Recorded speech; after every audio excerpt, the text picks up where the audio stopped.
A paz do Senhor, meus prezados irmãos, amigos, meus distintos alunos. Eu louvo a Deus por mais uma oportunidade que Ele me concede de poder voltar a comunicar com cada um de vocês nessa oportunidade para tratarmos de mais um tema das nossas lições da CPAD.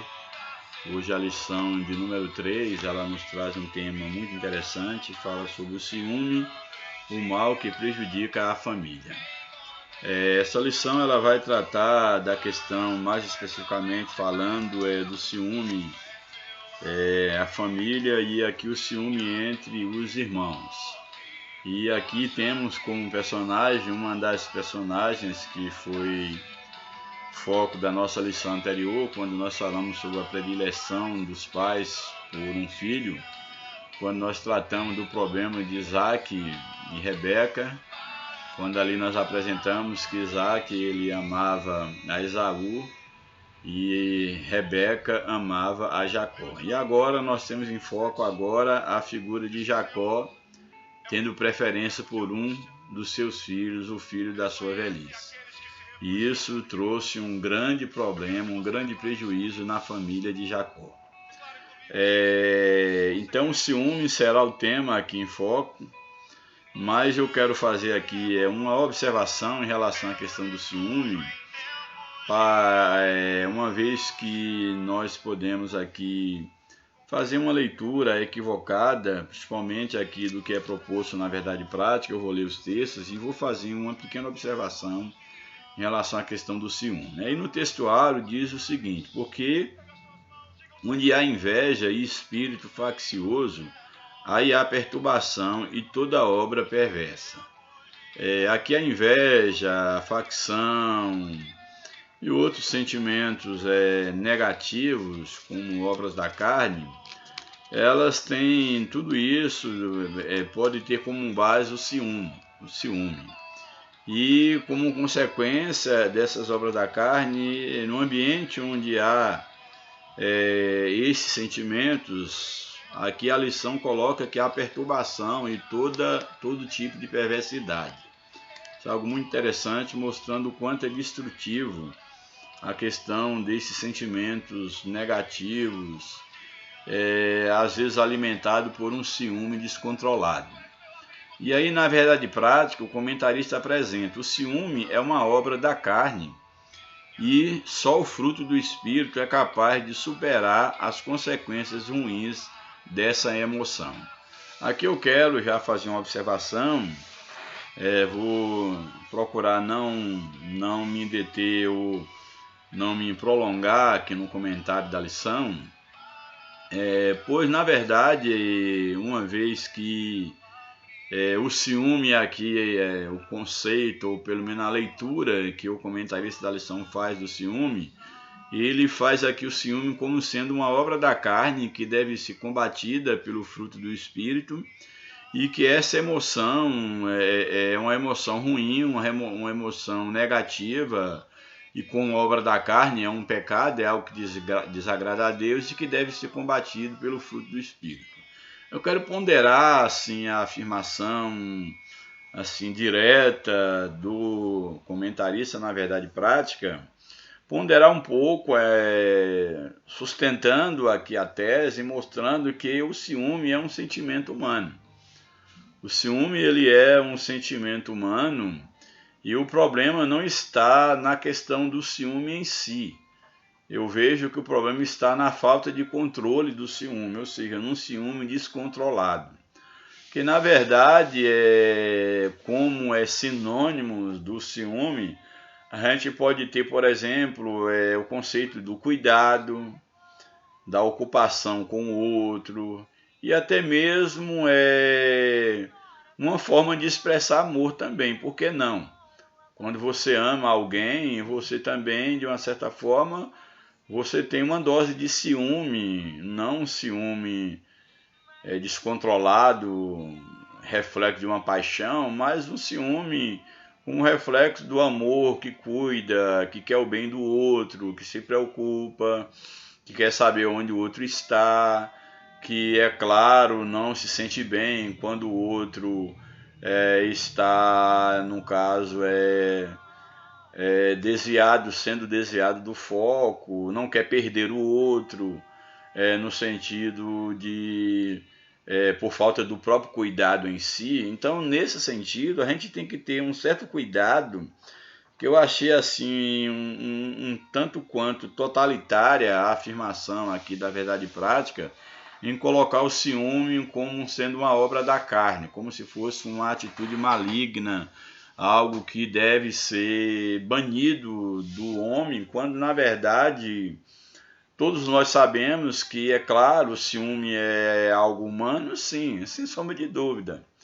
É algo da nossa carne enquanto humano, sim, mas uma coisa é tratar das paixões humanas e do ciúme como um sentimento humano, e outra coisa é tratar o ciúme como uma obra da carne dentro do contexto bíblico, que a obra da carne é o pecado.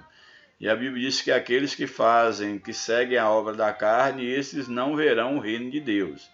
Então eu achei muito totalizante a afirmação do comentarista, mesmo porque nós teríamos aí uma baita de um problema quando a Bíblia ela trata sobre, é claro que é uma forma, pegando uma figura de linguagem, a antropopatia, colocando sentimentos humanos em Deus, e no caso aí a pessoa do Espírito Santo, uma das pessoas da Trindade. A Bíblia diz que o Espírito Santo ele tem ciúme de nós. Então a ideia do Espírito Santo ter ciúmes não é o ciúme doentio, de uma paixão, aquele ciúme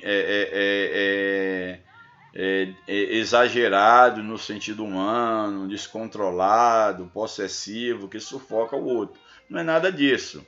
A ideia do Espírito Santo ter ciúme de vós é mostrar o amor que Deus tem por nós, o cuidado, aquilo que falei a princípio, quanto a esse ciúme incontrolado pelo próprio Deus e pela própria razão, que não deixa você fora da realidade. Então a gente não pode taxar o sentimento que, inclusive, você não é um tipo de sentimento que, por você às vezes amar ou por odiar alguém, você acaba gerando isso dentro de você, e você tem que saber conviver com o ciúme de uma forma dosada, para que esse ciúme não se torne não gere o fruto da inveja, da porfia, da briga, etc. É claro que o ciúme, para aqueles que não têm, principalmente, um certo temor a Deus, não tem um certo controle sobre as suas próprias emoções, uma certa racionalidade em controlar os seus sentimentos, ele é prejudicial. Mas também eu não posso carimbar o ciúme como sendo um pecado em si, porque em maior ou menor medida todos nós temos ciúmes da pessoa que nós amamos. O problema é se esse ciúme está fora de controle. Então eu acho que a lição foi um pouco longe em colocar o ciúme como uma obra da carne que tem que ser combatido pelo fruto do Espírito, porque não existe nenhum ser humano desprovido de uma certa dose de ciúme. E não é por acaso que na própria palavra de Deus é colocado esse sentimento humano no Espírito Santo, e eu creio que é exatamente esse ciúme controlado e não um ciúme descontrolado, que é o caso aqui da história em foco. Então eu quis fazer essa observação antes de nós entrarmos na lição em si, para que nós não tenhamos assim uma leitura precipitada quanto à temática. Bem, então vou ler o texto, a leitura bíblica em classe da lição. Vou procurar assim não entrar no contexto maior do texto, porque aí eu teria que ler todo o capítulo 37 e ainda capítulos anteriores para contextualizar a história maior, mas eu quero só deixar uma observação aqui, que o foco da lição é falar sobre essa questão dos ciúmes na família, como o texto coloca, o ciúme, o mal que prejudica a família, tanto a relação do esposo com a esposa, dos pais com os filhos, dos irmãos entre si, num sentido geral. Esse é o tema da lição e eu não quero fugir do tema. Bem, então aí a leitura bíblica em classe está no livro de Gênesis, vai apresentar versículo, capítulo assim bastante fatiado, versos separados, o que de uma certa forma, se você quer ter uma contextualização melhor, eu sugiro que você leia aí todo o capítulo 37 pelo menos, para você contextualizar a história melhor. Mas aí então a lição apresenta o capítulo 37, os versos 1 ao 4, depois pula para o verso 11, depois o verso 18, depois o verso 23 e 24 e depois o verso de número 28. São os versos que estarei lendo para não ficar muito longo aqui essa postagem. Então aí o primeiro verso do capítulo 37 diz o seguinte: E Jacó habitou na terra das peregrinações de seu pai, na terra de Canaã. Essas são as gerações de Jacó. Aqui fala das gerações de Jacó, mas aqui está retomando um contexto já anterior.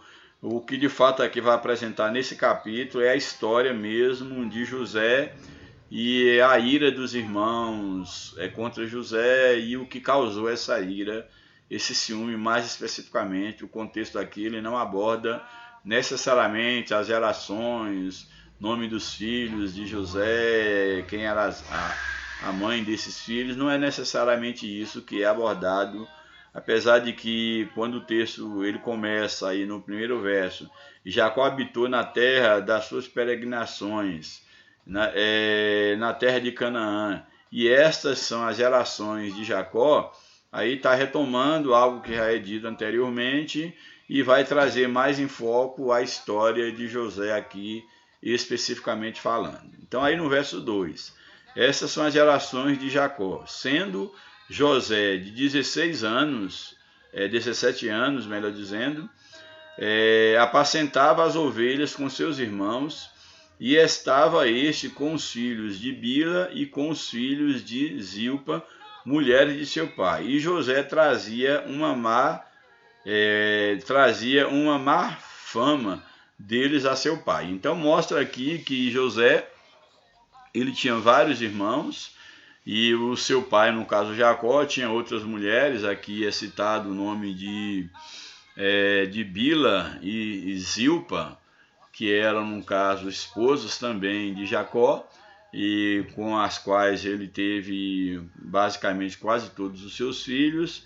E aqui apresenta Jacó entra em cena que ele estava na companhia desses seus irmãos, fazendo a observação que José não era filho de nenhuma dessas mulheres aqui, nem de Zilpa e nem de Bila. Ele era filho de Raquel, que era a mulher aí preferida de Jacó, e daí a necessidade de nós contextualizarmos. Então, Jacó ele vai, na verdade, aqui pelo um contexto maior.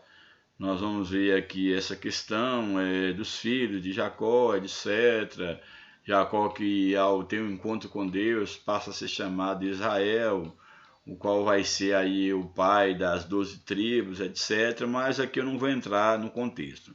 Mas o que é apresentado aqui é que José estava na companhia desses seus irmãos e ele era sempre, o seu pai Jacó mandava José para saber informações de como estava o rebanho, já que eles eram pastores, e trazer notícia dos seus demais filhos. E aqui o texto diz, no final do verso 2, que José trazia uma má fama deles a seu pai. Ou seja, José contava como seus irmãos estavam se comportando. Aqui não fala necessariamente qual era essa má fama, o que é que eles faziam, mas certamente eram coisas que desagradavam, no caso, ao chefe de família, ao patriarca Jacó, e José então trazia. E isso para os irmãos de José, eles passaram a vê-lo como um delator, como alguém que saia entregando o que hoje alguns podem chamar de dedo duro. Eles passam com esse gesto de José, ele já começa a ter uma certa inveja do seu irmão José.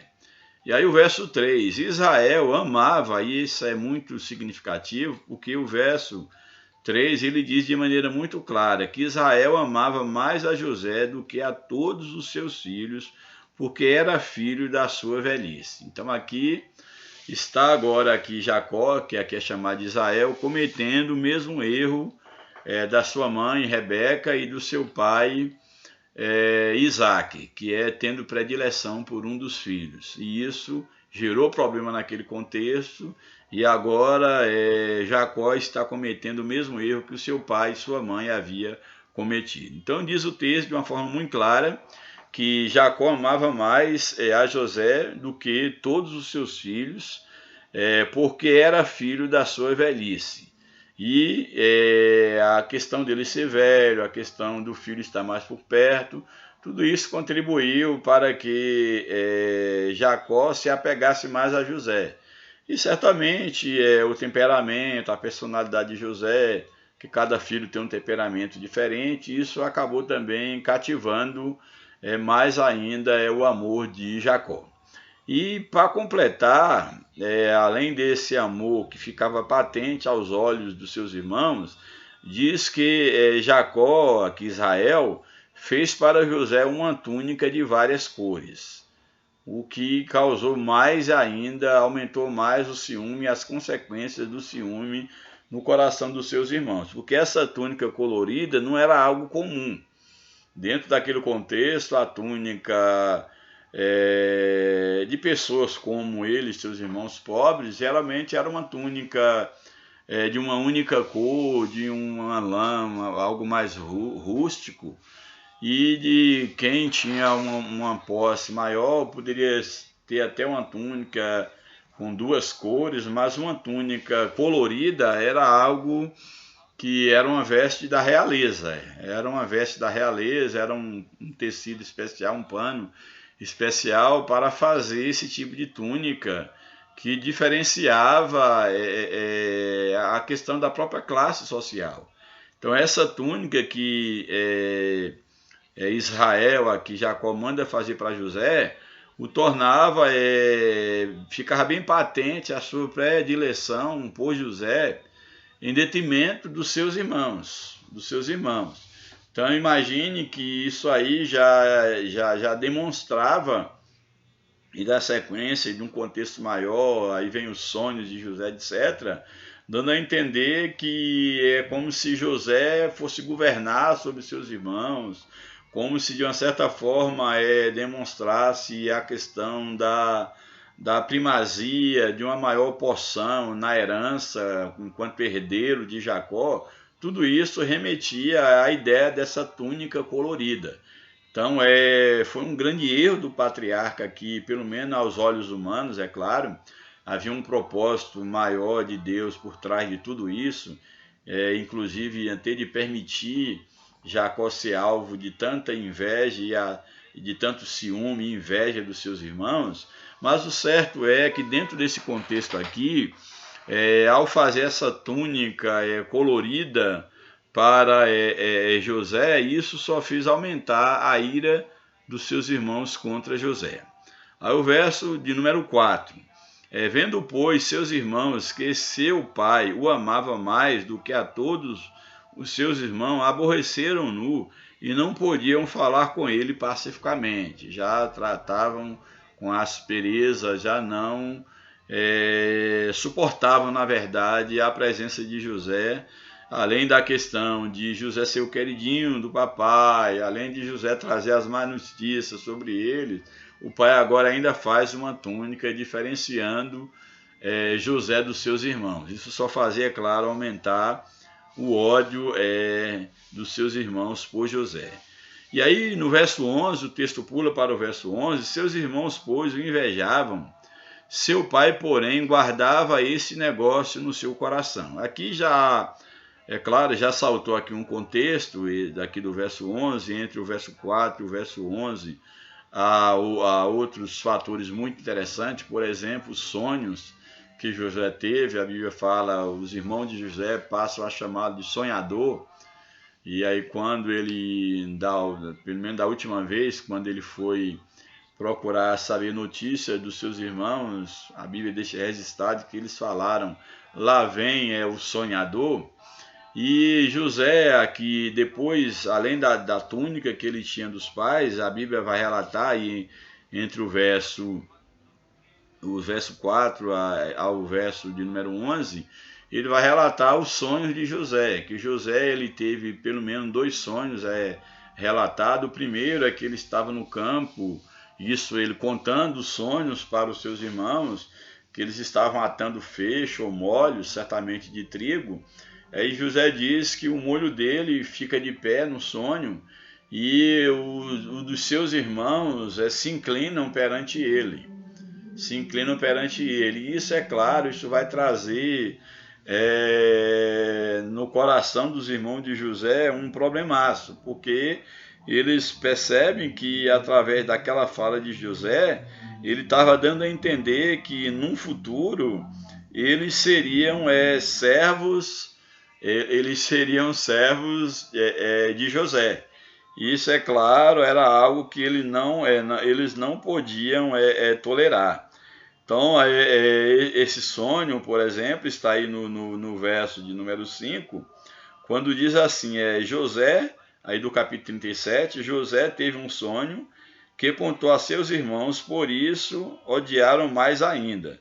E aí ele chama os seus irmãos e conta o sonho. Diz o seguinte, isso no verso de número 7. Estávamos nós atando molhos no campo, e eis que o meu molho levantou, ou seja, o meu feixe de trigo levantou, e ficou em pé, e os ossos molhos o rodeavam e se inclinavam ao meu molho. Então aí ele vai contar o sonho aos seus irmãos, e os seus irmãos já interpretam logo, olha, então o seu molho ficou de pé, e os nossos inclinaram diante de você, então isso quer dizer, você está querendo dizer com isso que um dia você vai reinar sobre nós, vai dominar sobre nós. Isso só fazia aumentar o ódio dos irmãos. E aí no verso, na sequência, o verso 8, aí responderam os seus irmãos: tu, pois, deveras reinarás sobre nós, tu deveras terás o domínio sobre nós. Por isso ainda mais odiavam, por causa dos seus sonhos e das suas palavras. E aí o verso 9, José tem outro sonho e conta para os seus irmãos. Teve José outro sonho e o contou a seus irmãos, dizendo: tive ainda outro sonho, e eis que o sol e a lua e 11 estrelas se inclinavam perante mim. Aqui José, ele conta esse sonho, e nesse momento agora até o seu pai o repreende, ou pelo menos questiona. O verso 10. Quando contou a seu pai e a seus irmãos, respondeu seu pai e disse: que sonho é esse que tiveste? Porventura viremos eu e tua mãe e teus irmãos a inclinar-nos com o rosto em terra diante de ti? Então aqui o que? Porque ele fala no verso anterior que o sol e a lua, o sol aí Jacó interpreta, o sol representava o pai, que era Jacó, a lua, no caso, a mãe de José, e as 11 estrelas seriam os 11 irmãos de José. E aí então ele vai e questiona: será que porventura nós e teus irmãos iremos prostrar diante de ti, iremos te servir? E os irmãos, então, o verso 11 diz que os irmãos de José aumentavam a inveja, porém Jacó, ele guardava isso em seu coração. Essa é uma expressão que eu acho muito significativa, a ideia de guardar no coração aqueles sonhos, porque Jacó, de uma certa forma, com o seu conhecimento que ele tinha de Deus e o temor que ele tinha a Deus, ele não via aquilo ali um mero sonho, ele ponderava, apesar de achar algo, pela vista humana, algo impossível, algo ousado demais, mas ele guardava aquelas palavras no seu coração. Como a Bíblia fala em relação a Maria e a José, quando falavam, ou se ouvia falar de Jesus ainda quando criança, algumas coisas, e eles guardavam aquilo no seu coração, o que aquilo viria a ser.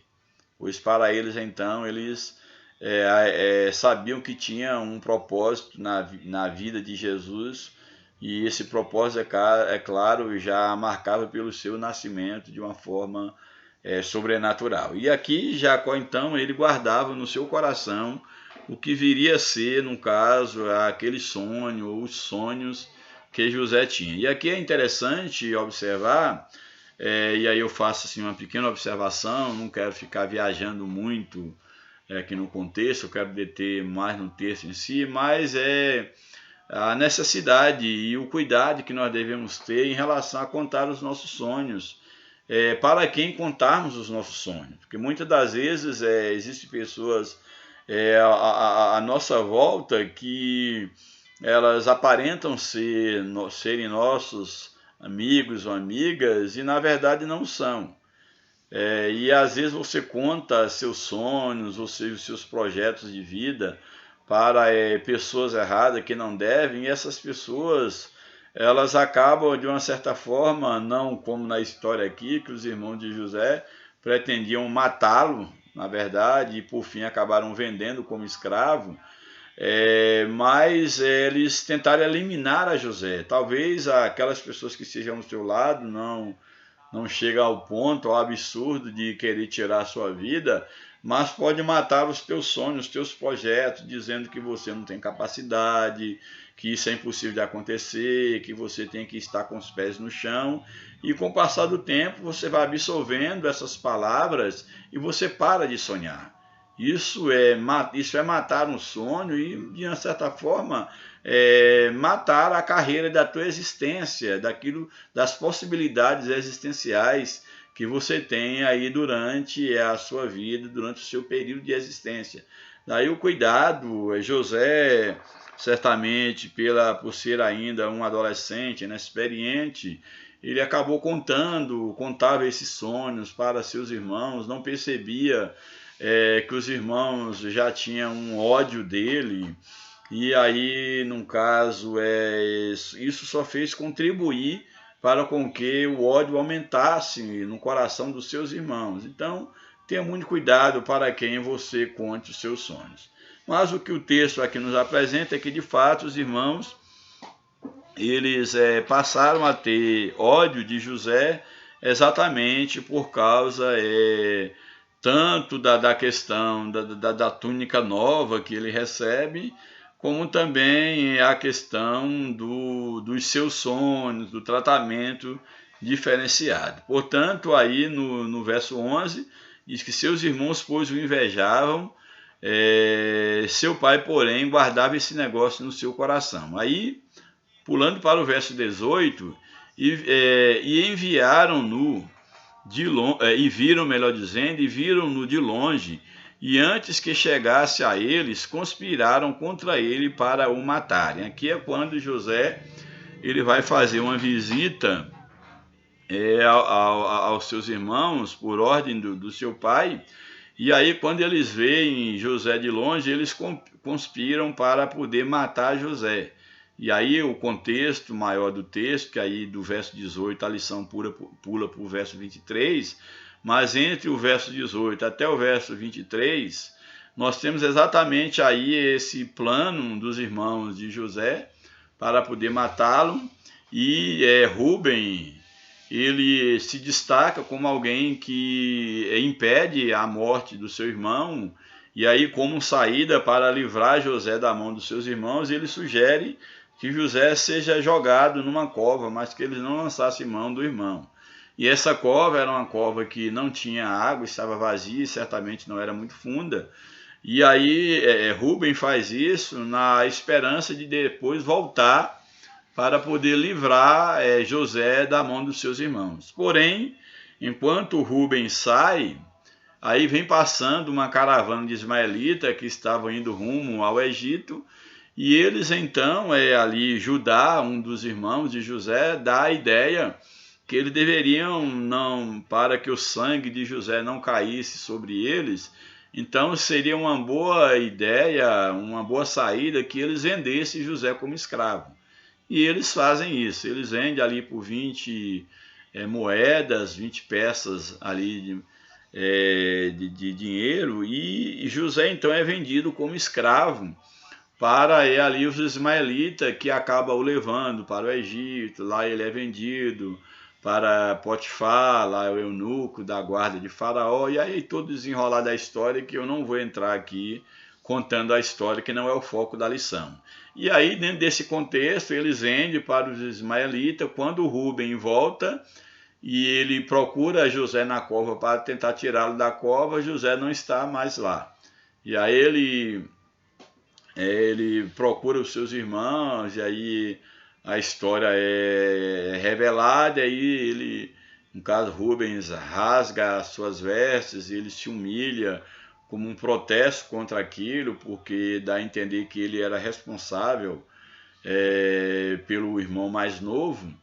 E aí os seus irmãos, que fizeram toda essa trama para poder vender José para o Egito, eles tinham que arrumar um jeito de dar a notícia, dar o paradeiro do seu irmão. Eles pegaram a túnica colorida de José e mata ali um cabrito, um carneiro, um cordeiro, algo semelhante do rebanho, e molha ensopa com o sangue, no caso desse animal, e leva para Jacó e pergunta: porventura essa é a túnica do teu filho? E aí Jacó descobre, aí Jacó já deduz que uma fera do campo havia matado.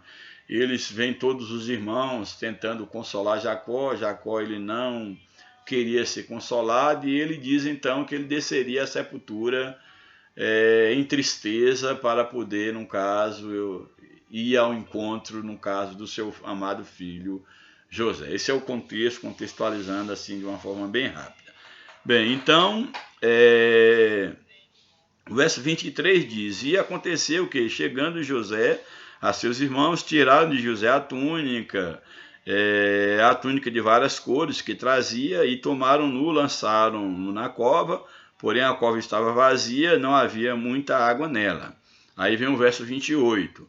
Passando, pois, os mercadores medianitas, não sei se eu falei ismaelita, mas medianitas, tiraram José da cova, esses irmãos, enquanto Rubem não estava presente, alçaram a José da cova e venderam José por 20 moedas de prata. 20 moedas de prata venderam para os ismaelitas, os quais levaram José para o Egito e o venderam no Egito. Então nós vimos aqui o contexto do texto. Ele já apresenta aqui as consequências do ciúme, que o ciúme ele leva à inveja, leva à contenda e pode até mesmo levar à morte. Na verdade, o ciúme está na base de vários problemas que acontecem no mundo, tudo tendo como base o ciúme.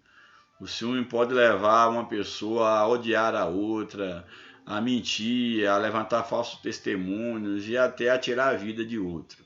Então, isso, tanto o ciúme entre colegas de trabalho, como o ciúme entre irmãos, o ciúme entre o cônjuge. Em qualquer relação, o ciúme descontrolado, é bom que se deixe bem claro, ele pode levar à destruição de qualquer relacionamento. E aqui nós temos um exemplo bastante clássico.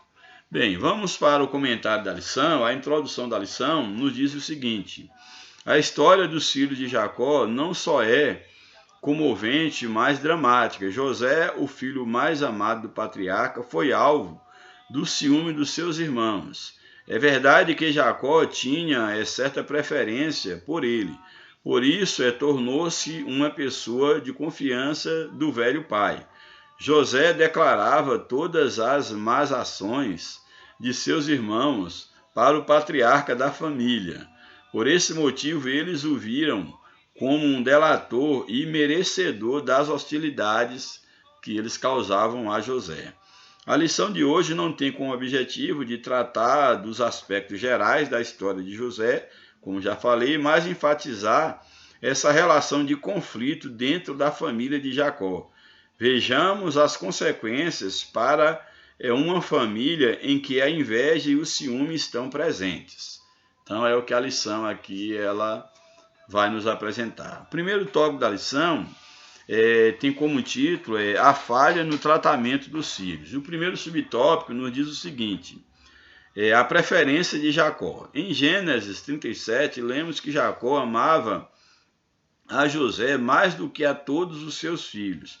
É possível que o patriarca tenha percebido que havia algo especial em relação a José. Entretanto, independentemente de ser o filho de sua velhice, José era um dos muitos filhos que ele havia gerado. Ele não era pai apenas de José. Naturalmente, quando são conscientes do seu papel paterno e materno dentro do lar, os pais percebem as diferenças de personalidade e temperamento de cada um dos filhos. Por isso é preciso muita atenção no relacionamento com eles. Isso aqui é bem interessante, porque quem é pai de mais de um filho sabe que os filhos eles têm temperamento, personalidade diferente, e isso pode, de uma certa forma, influenciar o afeto do pai ou da mãe por um dos filhos. Às vezes aquele que mais parece com o pai, que mais parece com a mãe, acaba que a mãe se apega mais a esse filho, ou o pai se apega mais àquele filho. Então isso é muito perigoso, porque quem é pai ou mãe de mais de um filho deve ter muito cuidado com essa questão da predileção, que foi o que nós vimos na semana passada, na lição 2, que foi um erro que exatamente Isaac e Rebeca eles cometeram, porque Rebeca gostava mais de Jacó, enquanto Isaac gostava mais de Esaú. E agora Jacó está cometendo o mesmo erro de seus pais, tendo predileção por um filho. Então aí está o conselho para quem tem mais de um filho: tenha muito cuidado para não estar tendo predileção por um filho em detrimento ao outro. E também é claro, quem tem um filho só também deve ter cuidado para... Geralmente o filho único, a filha única, ela acaba de uma certa forma sendo estragada pelos pais em alguns aspectos, porque às vezes ele blinda demais, protege demais, há uma super proteção, blindagem, quer fazer todos os desejos do filho ou da filha, e isso acaba não preparando de forma correta como deveria preparar o filho para a vida. Então você também que tenha um filho só, tenha muito cuidado, porque não é só a avó, como diz aí fora o adágio popular, não que eu creia nisso, não é só a avó que estraga filho, não. Pais também de filho único também pode estragar os filhos. Talvez por não aprender a dizer não, por uma superproteção, querer fazer todos os gostos daquele filho, e nunca dizer não, isso também pode ser uma forma de estragar o filho. Mas o foco da lição aqui é mostrar a questão da preferência de Jacó por José, o que isso causou na família. Então isso deve ter muito cuidado. Então os pais devem ter sabedoria ao verem as personalidades, temperamento dos filhos, terem muita sabedoria em como agir diante disso. E aí, nesse tópico, a lição continua dizendo: na lição 2, estudamos a respeito do problema que foi gerado pela predileção de Isaac e Rebeca entre Esaú e Jacó. Aqui, na história de José, veremos que a predileção de Jacó produziu o ciúme e a inveja entre os irmãos. As consequências graves dessas práticas foram graves, as consequências dessa prática dentro da família. Aquilo que já abordei, o que aconteceu na família de Jacó. Subtópico 2, o ciúme em meio à preferência. Jacó não mediu as consequências do presente em presentear seu filho José com uma capa de várias cores, numa clara atitude de preferência. Então, a dar aquela túnica colorida, aquela capa, essa túnica colorida, Jacó ele não mediu as consequências daquele ato. Estava ali, ficaria mais bem claro ainda a preferência que ele tinha por José em detrimento dos seus demais irmãos. Então ele não calculou as consequências dessa atitude. Isso provocou ciúme nos demais filhos, os quais entenderam que o pai não lhes dava o devido valor. Eles trabalhavam, cuidavam do rebanho, e o pai dava preferência mais por José. E quanto os mais velhos se sentiram alijados do amor do pai, encheram-se de fúria. Eles viam que esse traje especial significava favoritismo da parte do pai, e por isso aborreceram-no, passaram a aborrecer a José por causa dele ser o preferido do pai. Então aqui mostra exatamente o ciúme como consequência dessa preferência de um pai por um dos filhos, um erro que Jacó cometera. É claro que a gente sabe que havia um plano maior de Deus em tudo isso. Não estou defendendo o ciúme exagerado, mas havia um plano de Deus na vida de José e tudo fazia parte de um propósito maior. Mas isso não justifica a atitude de Jacó e nem a atitude de nenhum pai de ter preferência por um filho em detrimento do outro. O subtópico 3, a inveja não permite compreender os desígnios de Deus. Os irmãos de José não entendiam, poderiam ver por outra ótica, quem sabe Deus tem um plano maior para a nossa família por meio de José, mas eles não entendiam o plano de Deus e ao invés deles pensarem, guardar isso no seu coração como sendo, quem sabe, um sinal de Deus, eles não entenderam.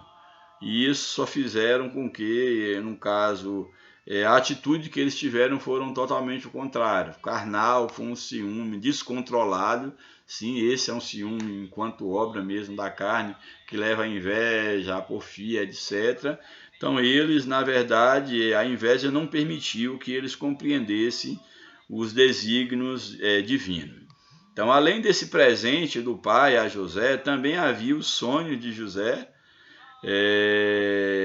como nós já falamos, que o colocava sempre em superioridade em relação aos seus irmãos. O sonho dos molhos de trigo e o sonho dos corpos celestes que se inclinavam diante de José, lá no verso 5 ao 9, quando contado para os irmãos, fizeram com que eles entendessem que José agia com arrogância e despeito em relação a eles, e por isso rejeitavam. Os sonhos tinham um caráter profético, mas seus irmãos entenderam como uma atitude presunçosa da parte de José.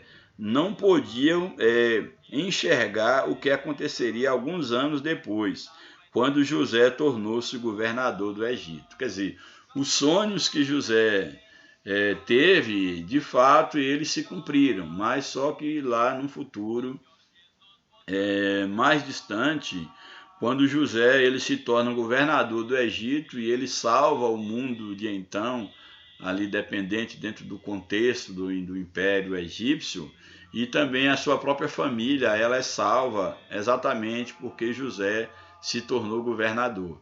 E aí vai se cumprir de forma real o sonho de José quando todos os seus irmãos e o seu pai, toda aquela caravana vem da terra de Canaã para o Egito para não morrerem de fome. E ali eles diante do governador, que até então eles não sabem, e aí é toda a trama da história que eu não vou contar, mas no momento, no ápice da história, eles todos ali estão prostrados diante do governador, e ali prostrado José se revela como sendo José, e ali eles temem uma revanche, mas na verdade José os perdoa e pede para que eles não briguem. Aí no primeiro momento ainda o pai não estava, manda que eles trouxessem o pai, procurou saber se ele ainda estava vivo, isso dentro do contexto da história, e aí todos vêm e passam a estar debaixo da proteção de José e são bem cuidados, inclusive na terra do Egito. Então aqui, mas esse primeiro ponto aqui nos mostra que a inveja não permitia aos irmãos de José entender os propósitos divinos. Isso é algo muito interessante. Aí vem o tópico 2 da lição, o ciúme como causa de conflitos. A túnica, o símbolo do desprezo. A vestimenta tradicional do povo antigo tinha o máximo 2 cores, feita de fios de linho grosso. Quando falar aqui o máximo, era para aqueles que tinham mais condição, mas a maioria era só de uma cor só. Então, diz aqui que a vestimenta tradicional do povo antigo tinha no máximo 2 cores, feita de fios de linho grosso, um material mais rústico. A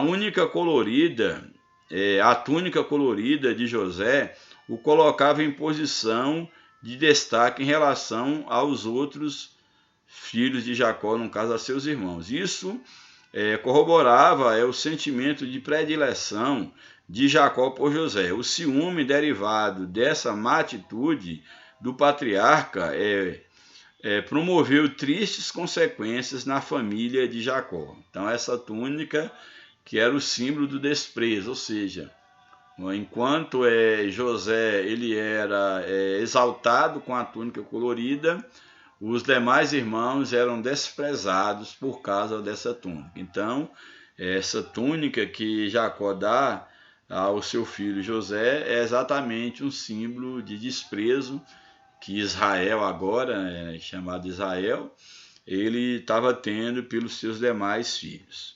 Aí o subtópico 2, ciúme, o agente do conflito familiar.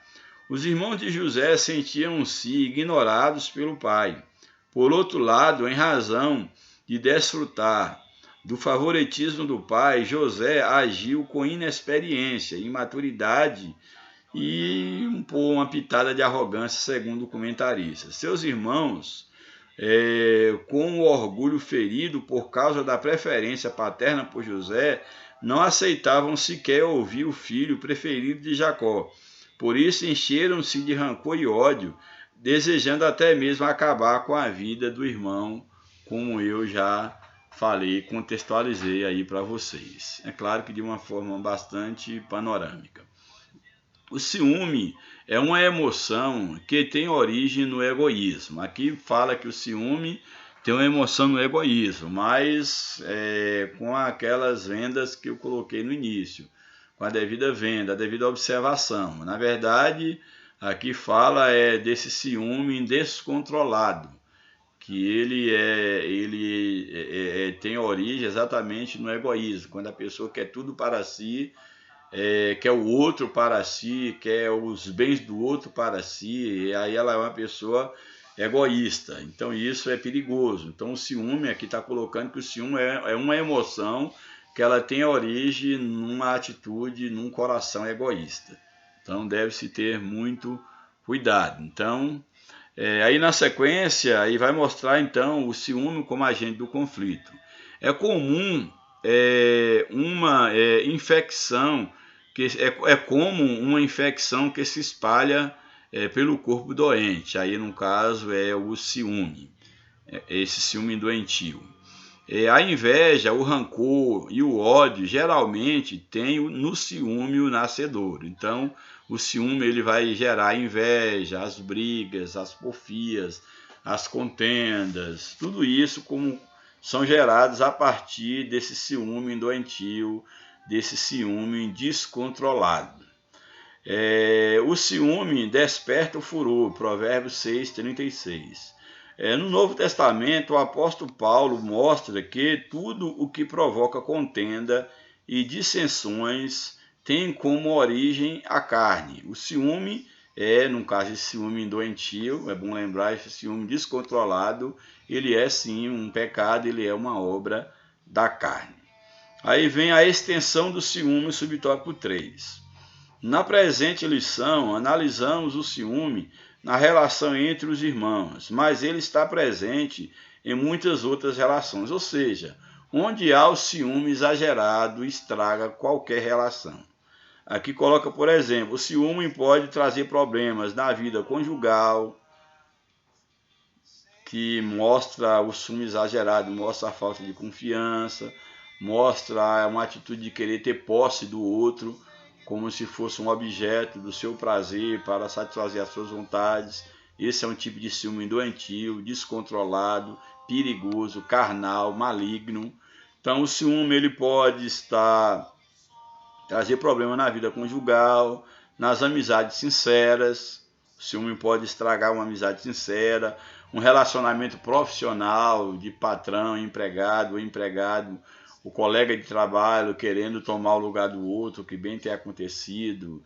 E isso tem aí a história, está para dizer, de tragédias que acontecem por isso, a ponto de um colega de trabalho tirar a vida do outro para tomar o lugar do outro, ou outro tirar a vida do outro por ter tomado o seu lugar.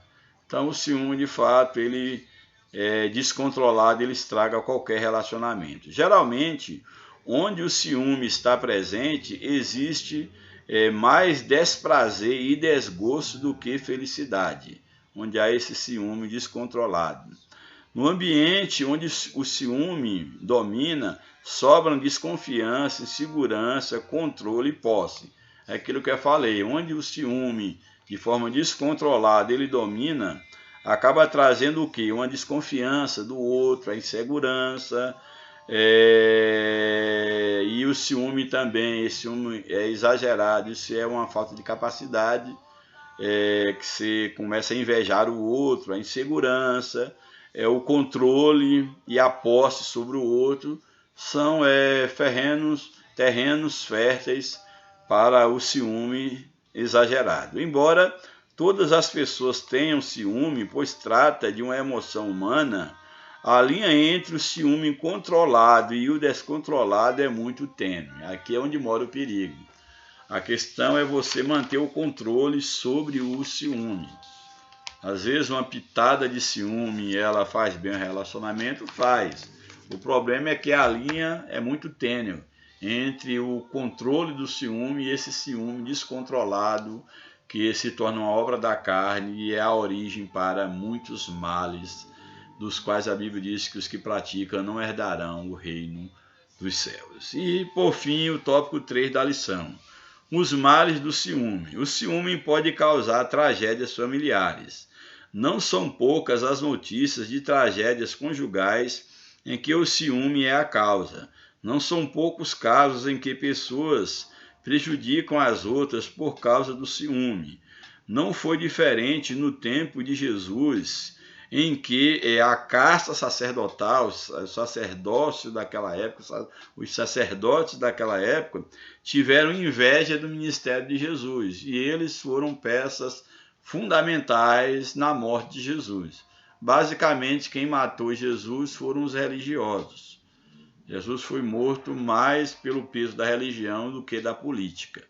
Claro que política ali estava ligada à religião, mas na verdade quem traiu, quem matou Jesus de fato, entregou à morte, foi exatamente a religião e principalmente ali a casta sacerdotal. Bem, então temos aqui, então não foi diferente no tempo em que a casta sacerdotal ficou enciumada e invejosa por causa da extensão do ministério terreno do nosso Salvador. Aí o subtópico 2, o ciúme entre os santos de Deus, ou seja, entre a igreja, entre os salvos, como tratar com essa questão. Se de maneira geral o ciúme é obsessivo, surge da parte de um dos cônjuges, terminando quase sempre em violência, separação, ofensas mútuas, infelizmente entre os santos de Deus, ou seja, entre a igreja, que está falando da igreja, o ciúme também pode minar as relações de pessoas que outrora eram próximas. Quantas pessoas eram amigas, mas por causa do ciúme acabam brigando entre si. Assim, por ciúme, se calunia, difama e ofende o irmão em Cristo ou colega de ministério. Há ciúme não só entre os congregados, membros e congregados, mas há ciúme como há ciúme também entre o ministério. Aqui não adianta eu estar falando como se isso fosse coisa apenas dos membros da igreja, porque nós sabemos, principalmente na atualidade, o quanto há de ciúme entre a própria liderança.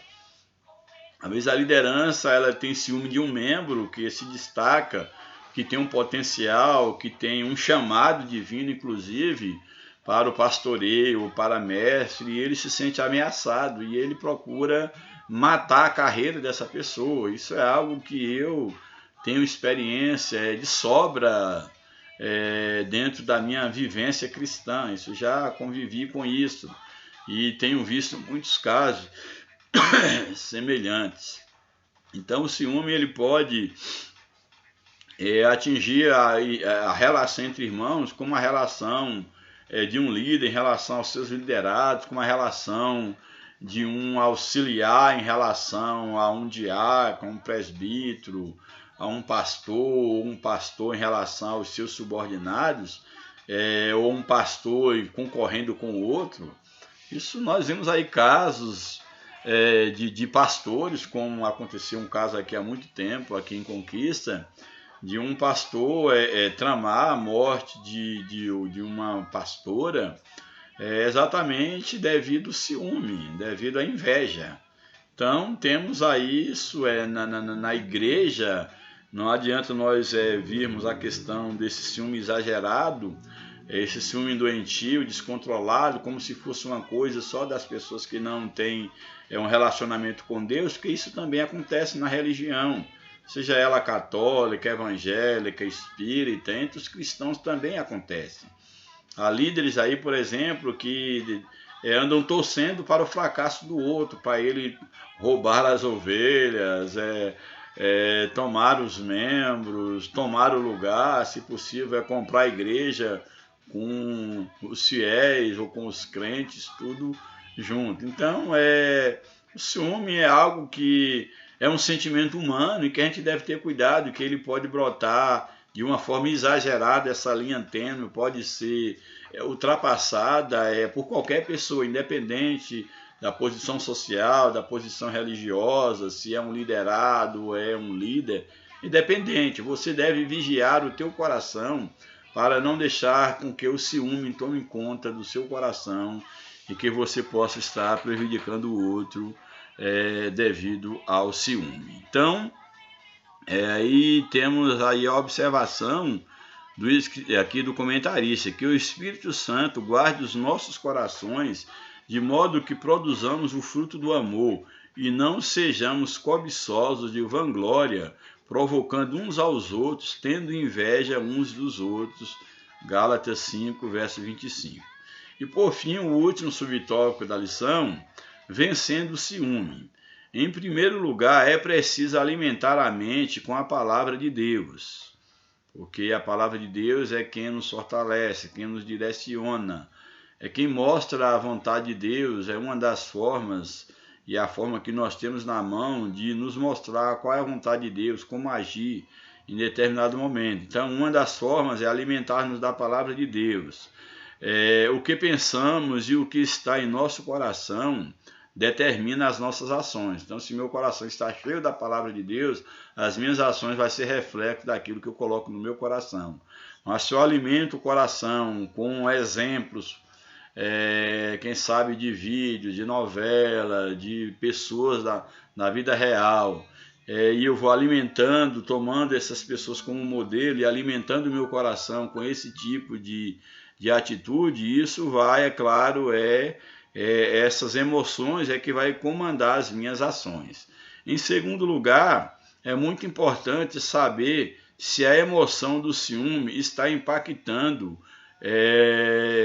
e comprometendo a qualidade de vida. Então, um sinal de que o ciúme ele já está doentio, ele está descontrolado, é quando você é tomado desse sentimento a ponto dele comprometer a sua qualidade de vida, você se sentir mal por causa do outro, por causa do bem do outro, você se sentir mal, não alegrar com a alegria do outro, não chorar com a dor do outro, isso já é sinal de que algo está errado. Então é um termômetro que você pode analisar se você já está ultrapassando essa linha tênue do ciúme controlado para um ciúme doentio.